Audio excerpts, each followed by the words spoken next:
Yeah. Yep.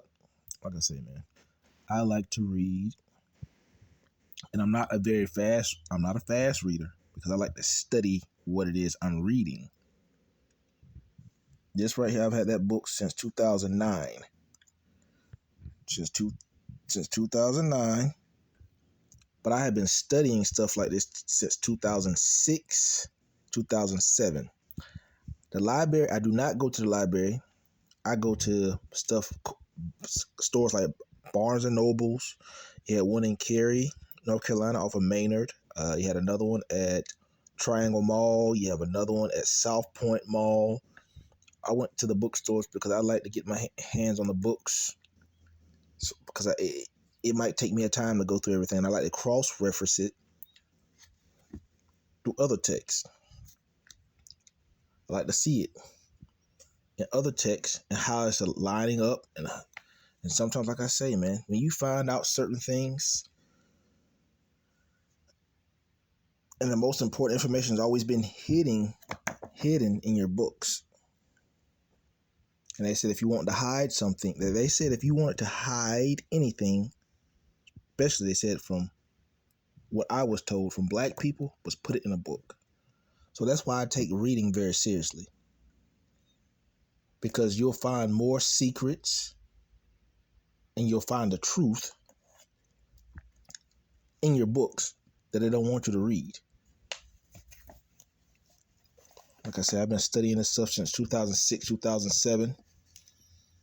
And when you start getting deeper and deeper into certain societies, you realize that they were banned from other countries. So when they came over to America, it was a fresh start for them to start their practices. Your Freemason groups were actually under another name, which was Knights Templar. They stole the wealth from Christians that they were supposed to be bodyguarding and chaperoning as they traveled from Israel to Jerusalem. But when they realized that the Christians had the wealth and they had the knowledge and they had a more spiritual connection, and once they found out where the treasure was buried at King Solomon's ruins, they went in there and they stole it and they started their own lodges. They started 4 lodges. Message! They started 4 lodges. And because they were close enough to watch and observe how the Christians, the real true Christians, operated, they took the information and claimed to be as close as God as them. So don't be fooled by certain groups and organizations, because a lot of that stuff, like I say, when they came to America, they were able to trick and fool a lot of people because it was a new world, they say, which really people were already here, actually, to be exact. But it was a new way for them to have a new beginning because they were banned and kicked out of other countries from doing their Freemasonries, their fraternities, and like I say, your fraternities and sororities come up under those lodges, the same practices.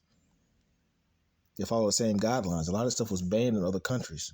So when people go to colleges and they pay in to those fraternities and sororities, Eastern Star groups, Freemason groups, they're selling their soul only for a worldly status that does not align. It does not. Their teachings do not align up with the Word of God. They just don't. Message. They don't. So that's why I say, man, it's important to get your hands on certain books and informations so you can find the truth yourself.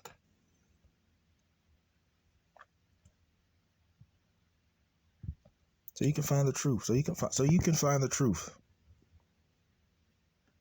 I like to find the truth in anything I'm studying, the good, the bad on both sides, to cross-reference that into true religion. That's why I encourage you, man. Get into your word, any word. Strengthen your spirit, man, by finding out the truth and going to the Bible. I don't know which Bible you all use, but this is my Bible. This is my favorite Bible. and it teaches about the government, the science, language, commerce, arts, life issues, and education, and the impact that the Bible has had across other countries. For real, man, I encourage you. Get into that word. Feed your spirit, feed your natural. Find the truth. And stay away from certain organizations that's going to create you or cause you to sell your soul. Y'all be blessed. Be encouraged.